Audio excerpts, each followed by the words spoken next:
El siguiente segmento tiene contenido o opinión. La entrevista en A Primera Hora. Analizamos los hechos del momento junto a sus protagonistas. 7:19 en la mañana, avanzamos. Saludo desde la capital de la República al asambleísta Jimmy Candiel Soto. Él representa la provincia de Santa Elena. ¿Cómo le va, legislador? Bienvenido.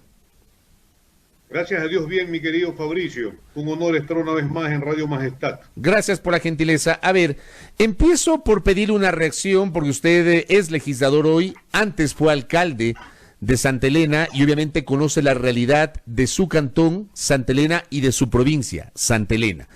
Hace pocos días hubo evidentemente publicaciones que daban cuenta que en Guayas y en Santa Elena el registro de muertes supera el promedio de años anteriores. El portal Primicias daba cuenta justamente de aquello, en el sentido de que el número de fallecimientos en Guayas y Santa Elena, o mejor dicho, en las provincias de Guayas y Santa Elena, son las únicas en las que las defunciones han aumentado con relación a los 2 años anteriores. Y si uno revisa las cifras de esta primera parte del año, generadas por el registro civil, uno se encuentra evidentemente haciendo esa comparación, que ese fenómeno se siente con mucha fuerza en Guayas y en Santa Elena. ¿Cómo está la situación en Santa Elena, asambleísta? Bueno, la situación sigue igual. Al momento, creo que hasta ayer ya llegábamos y pasábamos los 1000 muertos en Santa Elena. Es lamentable, es terrible, porque hace falta mucha educación para la salud, mucha educación para prevención. No hay una atención prioritaria de parte de quienes hacen el Ministerio de Salud, se quejan de falta de recursos. En todo caso, los gobiernos seccionales están haciendo lo propio, lo que a medida de sus posibilidades lo pueden hacer, con raciones alimenticias, con dotación, con fumigación a través de sus vehículos en las comunidades, tratando de desinfectar las calles, las aceras, los bordillos, que en definitiva en algo alivian el peso de esta pandemia. En todo caso, hay preocupación, mi querido Fabricio, porque como conoces, nosotros somos los vecinos directos de Guayaquil, estamos cercanos a Guayas, fuimos de Guayas y sentimos la influencia tremenda de aquellos que tienen sus propiedades en nuestra provincia y que se sienten afectados, vienen a pasar acá a nuestra provincia, a sus viviendas o a sus departamentos que tienen aquí en la provincia. Algunos tal vez a curarse, pero algunos más a contagiar a los propios, a guardianes, a empleados domésticos que de alguna manera viven aquí en la provincia. De tal forma que sí es preocupante. Hace falta, yo creo, fundamentalmente programas de educación para la salud en las comunidades, en los pueblos. No puede ser, para el ejemplo, pueblos como San Pablo, como Sinchal, como Manantial de Huangala, donde los promedios anuales eran de 2 muertos por año, máximo 3, en 30 días, desde fines de marzo a abril, hay 22 muertos. Y eso es alarmante porque se está perdiendo mucha gente que vive en las comunidades rurales, a no ser también en balnearios como Salinas, en puertos pesqueros como Anconcito. En Santa Rosa es terrible.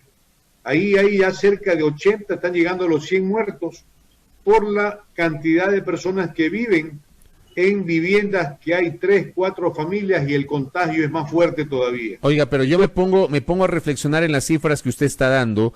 El viernes el gobierno en el último reporte en el último reporte oficial daba cuenta de 321 contagios en la provincia de Santa Elena, pero el viernes ya no apareció el número de fallecidos por provincia. Sin embargo, voy al jueves, cuando todavía constaba el número de contagios, inclusive por cantones. Tampoco el jueves nos pasaron el número de fallecidos por cantón. En el del jueves se hablaba justamente en cambio de 182 contagios, 80 en Santa Elena, 67 en La Libertad, 35 en Salinas. Pero me pongo a reflexionar con lo que usted está señalando. En Santa Elena evidentemente se refleja el subregistro sobre los casos confirmados y sobre los fallecidos, algo que el propio gobierno ha reconocido, asambleísta Candel. Bueno, usted sabe que no solamente es aquí, es en Guayaquil y en todos lados, que los datos oficiales no son reales. Aquí lo que hemos hecho simplemente son los reportes que tiene la prefectura de la provincia, que a través de constatar en los cementerios de las localidades urbanas y en los cementerios rurales datos de los presidentes de las juntas parroquiales y de las comunas rurales de Santa Elena, son los que hemos podido acumular. Voy a conseguirte el dato que tengo yo, el archivo que me envió la prefectura indicándome cómo todos los días, 7 de la noche, van ingresando datos y referencias que tienen que ver con el número de muertos. Eso multiplique por 3 y por 4 y a veces hasta por 10 y te determinan la cantidad de contagiados existentes en la provincia.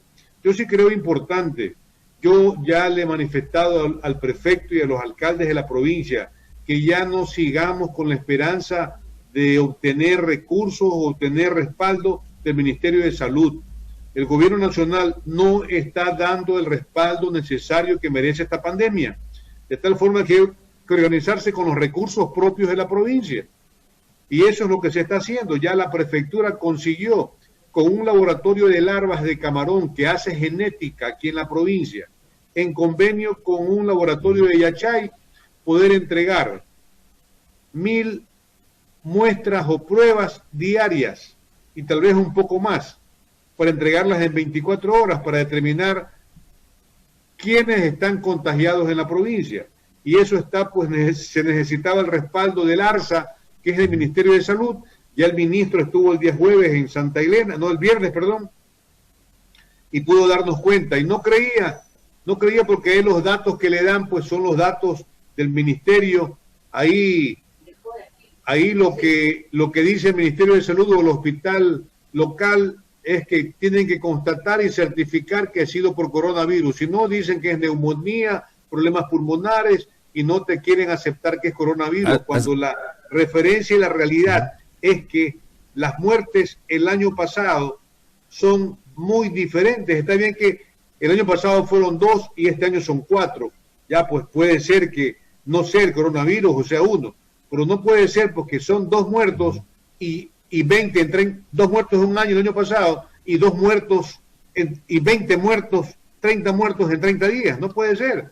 Es obvio que es esta pandemia que está afectando notablemente a la provincia. Claro, el problema es que el análisis lamentablemente se hace casi a ciegas porque las cifras oficiales no son las cifras reales y eso, insisto, ya lo ha reconocido el propio gobierno. Pero, a ver, ayer el presidente de la República y luego la ministra de Gobierno hicieron una exposición sobre la forma como el 4 de mayo el Ecuador va a pasar de la fase de aislamiento a la fase de distanciamiento, así le han llamado, y le han trasladado a los gobiernos locales, a los gobiernos municipales, a través de los COE cantonales, los Comités de Operaciones de Emergencia cantonales, la toma de decisiones con base en cada una de las realidades. Yo le quiero preguntar a usted, asambleísta Jimmy Candel, si Santa Elena, la ciudad de Santa Elena y los otros 2 cantones, La Libertad y Salinas, están en capacidad de cambiar de semáforo rojo a color amarillo o a color verde o no. Vea, yo considero principalmente algo, mi querido Fabricio, que la interferencia en las funciones del Estado tiene su autonomía los municipios y la responsabilidad de garantizarnos la salud a los ecuatorianos en el país, que lo dice la Constitución, es el Estado ecuatoriano. Quienes quieren delegar responsabilidades están atentando contra la Constitución al quererle endilgar una responsabilidad que le corresponde al Estado a los gobiernos autónomos descentralizados. Ya dependerá de cada municipio que quiera asumir una responsabilidad luego de que los dejan sin atención a sus ciudadanos, sin darle respaldo a los hospitales públicos existentes, cuando se prefiere entregar 320 millones de dólares a pagar los bonos del Estado que se está deudando a los acreedores, en vez de asignar esos recursos para financiar la salud en el país. No puede ser que se quiera hacer este tipo de acciones y de delegación de responsabilidades. Yo no estaría de acuerdo en eso, mi querido Fabricio, porque es una medida que en todo caso lo que está es queriéndose quitar la responsabilidad que tiene. Y más preocupante todavía, que las contradicciones existentes en esta etapa de pandemia es preocupante. Ya tenemos a un vicepresidente de la República que ya no está al frente de este COE, que en definitiva estaba haciendo un papel un poco criticado porque es un tema de tipo político, pero estaba haciendo un trabajo que en definitiva correspondía a dar la cara y dar alguna respuesta a las provincias. Nosotros de alguna manera teníamos la esperanza de lograr mayores respaldos y recursos con el vicepresidente. Ahora, ¿con quién está? Que no sé qué fobia le tiene a Santa Elena, pero en ningún momento hemos visto una acción positiva en beneficio de esta provincia. Correcto. Asambleísta Candel, aprovecho la oportunidad y rápidamente le pido una reflexión sobre los proyectos económicos urgentes enviados por el Ejecutivo a la función legislativa. Se entendería que entre miércoles y jueves de esta semana será convocado el Pleno para el primer debate. En estas horas, las comisiones de régimen económico y desarrollo económico deberán aprobar los informes para ese primer debate. ¿Usted ya tiene alguna postura sobre si va a respaldar o no estos proyectos? Pues yo entiendo que se está agotando la discusión y el debate dentro de cada una de estas comisiones que tienen esta responsabilidad. Yo comparecí como presidente de la Comisión de Educación con lo que tiene que ver con los temas educativos y que principalmente tienen que ver con lo que se está planteando en cuanto a las pensiones en los colegios particulares del país. No deja de ser un problema. Hemos recibido nosotros a los dirigentes de las federaciones de colegios particulares, los colegios laicos, los colegios católicos, que tienen una preocupación, porque ellos manifiestan que uno de los problemas más graves que les preocupa es que hay un decreto ejecutivo, que no sé si lo dejó el presidente Correa, en la que se le exige a los colegios que no separen a los estudiantes cuando no han pagado las pensiones del colegio. Y esa separación, recuerda usted que cuando alguien estaba en un colegio particular, no pagaba el mes el padre o la madre o los representantes, los separaban de clases e inclusive no les dejaban dar exámenes. Con este decreto se dijo que no podían sacar los colegios a los estudiantes así no pagaran y que se los espere hasta que tengan posibilidades. A veces hay padres que no tienen posibilidades ni 2 ni 3 meses después y hasta a veces todo el año. Y muchos en sus casos se van porque el pase de año ya no lo da el colegio, sino que lo da el distrito educativo, y eso hace posible que hasta muchos padres se vayan sin pagar. Es lo que me han denunciado, no sé si sea así, pero ese no deja de ser un problema para colegios que viven del financiamiento de la pensión mensual que reciben de sus estudiantes. Y ese problema estábamos nosotros haciendo ya una reforma para que se permita esperar hasta 3 meses ya en coordinación con los colegios particulares. Pero ahora, con lo que se está manifestando todavía, que están muchos colegios con desfinanciamiento por esta causa, ahora se está proponiendo que se le rebaje el 20%. Obviamente ya no pagan luz, ya no pagan agua, ya no pagan seguridad, ya no hay los programas que se hacen siempre en los colegios particulares. En todo caso, ya a nivel virtual cambia la cosa y es más barato. En todo caso, eso nosotros hemos hecho una propuesta a la Comisión de Desarrollo Económico, que significa es más o menos una tabla de acuerdo al número de colegios que cobran valores hasta $50, de 50 a 100, de 100 a 100, de 100 a 200, de 200 a 250, de 250 en adelante, más o menos una escala que signifique los porcentajes que podría descontársele, por lo significativo que representa la responsabilidad que tienen, y no dejar a los colegios particulares que desaparezcan. Ya hay problemas. Ya hay padres de familia que no quieren enviar a sus estudiantes a clases, quieren hacerlos perder el año por la novedad que significa. Primero, que no tienen servicio de internet en su casa, que no tienen ya para pagar el servicio de conectividad, que no tienen una laptop, que no tienen una tablet, que no tienen una computadora que le permita a 1, 2, 3, 4 hijos tener pues una máquina para poder hacer educación virtual. Ese tipo de problemas suceden. Se lo hemos pedido al Ministerio de Educación para que nos indique si han hecho un diagnóstico los estudiantes que tienen conectividad y los que tienen una herramienta informática. Y definitivamente no lo hay. Pero sin embargo, no hay capacitación a docentes. Correcto. Porque también consideremos que hay docentes que no tienen conocimiento del manejo de una herramienta informática o de dar clases bajo este sistema. Y hay que capacitarlos. Y esa capacitación debe de hacerse urgentemente posible, lo más pronto posible. Porque hay cosas como nosotros lo que hemos pedido, que se suspendan las clases para aprovechar en preparar a nuestros docentes a que den una educación virtual eficiente y que llegue principalmente a los principales sectores del país, a donde tengan conectividad.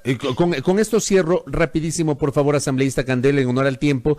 ¿Eso querría decir que usted no está de acuerdo con la fecha planteada por el gobierno para el inicio de las clases en el régimen Costa? Bueno, nosotros lo planteamos, tomó una resolución la Comisión de Educación que no se debería dar inicio de clases hasta saber los resultados de esta pandemia. Y la ministra resolvió iniciar clases el 4 de mayo. Luego de eso retrocedieron y suspendieron hasta el mes de junio. Pero hay contradicciones. Por un lado, la ministra establece una disposición, por otro lado, el COE establece otra disposición y por otro lado, el presidente de la República establece otra disposición. Es decir, no existe coordinación entre las autoridades en un tema tan importante y delicado como es el manejo de esta pandemia. Correcto. Asambleísta, gracias por el tiempo y por la gentileza. Muy amable, buenos días. Muchas gracias a ti, mi querido Fabricio. Muy buenos días. Gracias. Jimmy Candel Soto, asambleísta por Santa Elena, además presidente de la Comisión Legislativa de Educación, conversando aquí en A Primera Hora, 7:36.